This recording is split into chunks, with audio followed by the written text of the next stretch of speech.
The welcome return of Dave Mann from the Hope Project. Dave, kia ora, thank you so much for your time today. So good to see you.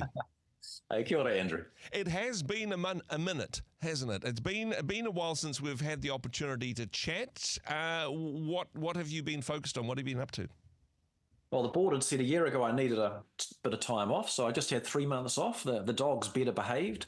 Some health things I had have improved. I'm dragging my feet back to the office because it's hard work, but I'm genuinely excited about what we do and looking forward to what's next. Hey, spring has sprung. There's a warmer vibe in the air and certainly some good things to be getting on with, including Marriage Week kicks off next week. Now, this is something that you guys have been involved with. In fact, I think Marriage Week originally came from an initiative from Tauranga. Is that correct? That is correct. Yeah. What's the deal with Marriage Week, Dave? Yeah, James Muir is one of the key voices that sits behind it. And basically, we've come to this crazy place in our society where it's like the government and official agencies are scared to promote marriage and hardly even mention it. Yeah. And yet, if you look at data and what produces a healthy society or a healthy person, marriage is one of the key factors. You know, the breakdown of a marriage, it's actually really depressing reading, but in loads of studies, it affects your health, the longevity of your life, your emotional health, your propensity toward crime or drug addiction, how much qualification you get, the income you get, your future stability of relationships. You know, I thank God we're Christians. Christ can restore our lives where there's brokenness. Yeah. But you know, a society that wants to be healthy has to be able to esteem marriages and families, creating that secure context for children. So in the absence of wider society being willing to even promote marriage these days, we as Christians, of all people, need to try and have a voice. That's what Marriage Week is about. Yes, it's certainly something that is worth promoting for the good of not just the individuals, but all of society. Although, to be fair, it has been a bit confusing over the last few decades. What does marriage mean? Who's in and who's out, and who gets to decide on that one? Do you think that's why, as a society and perhaps even churches, we've gone, oh gosh, not sure we want to get too hard and fast on some of the definitions there? No, I would think more that we're sitting in a wider cultural era in which we're trying to deconstruct our entire society. We're trying to pull apart. It's sort of a bit like the French Revolution, but doing it really slowly. Yeah. We're trying to pull apart any institution that might at all be perceived to restrain us or confine us, and to say, what right do you have? And it's sort of a misunderstanding, I think, of the word freedom. Mm-hmm. So here's a radical idea. To be free, we have to be under the rule of law. Yeah. And the reason is because human nature is actually broken. So if we don't have structures in society and in our lives to help us to be good, the fact is we're selfish and we'll be bad.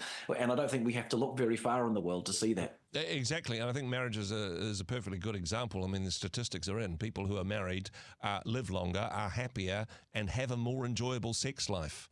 Gosh, they do. I said the word sex twice now on Rhema mornings. I'm probably in trouble with the boss. But this is statistically proven to be the case. Having said that, though, when people look for what it means to have a fulfilled, intimate life, they don't necessarily think of the church. What role does the church have in promoting, not just marital intimacy, but marriages generally, Dave? Yeah, I don't have the statistics in front of me, but I do know that people who are regular church attenders, their marriages last a lot longer. Okay. Now, if you take it from the American statistics, where nearly everyone claims to be a Christian, you could say Christian and non-Christian divorce rates are the same. Yeah. But if you narrow that down to people who actually follow the faith, it's hugely different. But also within our community as the church globally, we've got myriads of resources that sit at our fingertips that local churches in communities, multiple churches in communities all across the nation can actually bring to the table, and it's unique stuff. I've got in front of me, details on marriage courses. For example, half of New Zealanders are married. It's a lot of people who could be connected with a church and receiving some positive help. Pre-marriage courses, 18,000 couples got married last year. That's 36,000 New Zealanders we could connect with, and it would help. They've actually shown that you do a pre-marriage course, a Canadian statistic, 59% of marriages last, but if you've done a pre-marriage course, that goes to over 80% lasting. Wow. So these things make a difference. Parenting courses, 58,000 new children last year. So that's, for the math, 118,000 new parents ready for how to bring up a baby course, let alone a toddler children or teenage course. 7,500 divorces in New Zealand last year. That's 15,000 people who are struggling, and there's a course called Divorce Recovery, which churches can do. Our church has run it, and it can be really meaningful. Grief recovery, 38,500 people died last year. Our church actually ran a grief called Grief Care, a course, and one of our team members, Norman, passed away. And his wife was very appreciative of being able to go along and just to look at the process of grief and be helped. So I statistically work out that our churches could connect with 75% of the population each year. Wow. If we connected just into those areas that I've listed, offering courses that could help people. And that then creates the connection so we can begin to wrap around support and care in other ways. It's a huge opportunity and it's a huge need. And hey, looking at the needs that are out there, I mean, recognizing that that marriage is tough, that life is tough. However, churches are coming alongside people and saying, hey, here's some things that we've learned. How would you like to have a better marriage? How would you like to have the skills that you need to raise a family? Yeah. To be able to provide those, a wonderful opportunity to build relationship, which leads to conversation, which leads to an opportunity to share faith, not necessarily as the reason for offering the support, but definitely a potential outcome. Yeah, absolutely. I mean, the resources that exist, and I've participated in a number of these courses or facilitated in my previous role. But, there's great courses in New Zealand from Family Life Alpha, focus on the family and the parenting place. Other courses where I've got details sitting right in front of me, and altogether.co.nz, I've got a link at the homepage to an article with these details for churches to look at or anyone interested to run one. There's a single and parenting course, divorce care for kids, grief share, prepare to parent, a single mum's raising boys. There's all kinds of amazing resources, and they don't push the Christian faith, though they might mention biblical wisdom, something from Ecclesiastes or Proverbs. But you're dead right, that relational context begins to help people see that the church is a place of incredible care, which begs the question, why? Which, of course, begins to raise the faith question, because I'm sure you'd probably have the same view as me. I am different because of Christ. Yeah. I would not be who I am if it wasn't because of Christ, because I didn't come from a home that had everything together. And I am only emotionally free because of what Christ miraculously did in my life. He was it's like you've got a fire ready to start. He's the spark.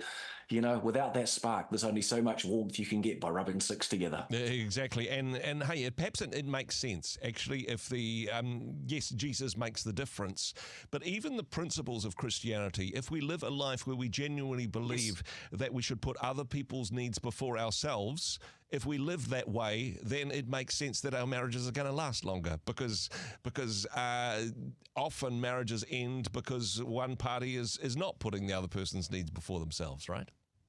Many of my relatives aren't Christians. They have committed marriages, they have amazing families, and they enjoy the benefits. Absolutely. Yeah, exactly. I mean, Marriage Week comes and goes. It is 1 week, and hey, then it's on to the next thing. But the thing I love about this, because there may be people thinking, well, gosh, my marriage isn't perfect.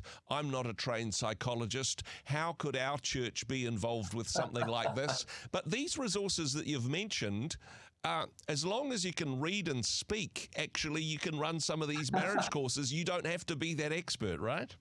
Oh, absolutely. And you look at a bunch of churches in a suburb or a bunch of churches in a town, 5 or 6 churches get together and one says, look, I'll run a marriage course every year. Another says, I'll do a pre-marriage and a how to bring up toddlers. Another, I'll do kids, teenagers, divorce care, grief care. 5 churches. You put the information on a flyer. You put it on the community notice board. You promote on social media. You do a letterbox drop. Next moment, you're offering this plethora of fantastic support around families to your entire community. The profile of your churches is going through the ceiling because you're doing something good. You're making new connections and you're making a difference in people's lives. And also, just to throw something in here, how do you find leaders for this? Yeah. How do we do more as churches? The answer is they're in our churches. They're our members. Because every church has got people in it who for whom like marriage is the number one issue, the number one topic. Yeah. If they had an opportunity to run a marriage course with video resources giving the content, they're like, I can do that. I'd love to do that. I believe in that. Mm-hmm. And so I think we've got an untapped resource in our members. We've got these amazing resources through our church organizations, and we just need the 2 hands that clap to come together. Yeah. And our churches across the nation together could be connecting with a stack more people, meeting a genuine need with multiple benefits in that picture. It is very much a genuine need. And whilst we celebrate marriage and celebrate Marriage Week next week, recognising that there are many people in our communities that are doing it really tough in terms of marriage. There are people that need the help. If we've got the resources and people need that help, then there should be no reason why we're not doing something about it. Now, Marriage Week is next week, so some people may be thinking, well, gosh, I can't get myself organised in less than a week. But hey, supporting people's marriages isn't something that you do once a year for a week. That can be happening any day, any month, any season, right? Yeah, that's it. And again, I mean, altogether.co.nz, we've just put a link on the homepage for 2 weeks. If you click there, it takes you to an article with ideas, but at the bottom of that, it's got links to all of these different courses run by different organizations, churches, individuals. Go find what works for you and give something a go. Altogether.co.nz. Dave, thank you for what you and the team are doing, bringing all these resources together so we can bless the neighbourhood in which we live. Thanks so much for joining us once again.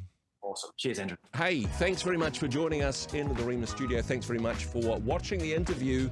It's kind of nice to have an audience, actually. And if you did like what you watched, then do give us a like, do give us the thumbs up. And if you'd like to see more interviews like that one, or perhaps even better, subscribe and those interviews will come straight to you. Don't forget to turn on your notifications, and we'll see you in the next one. Cheers.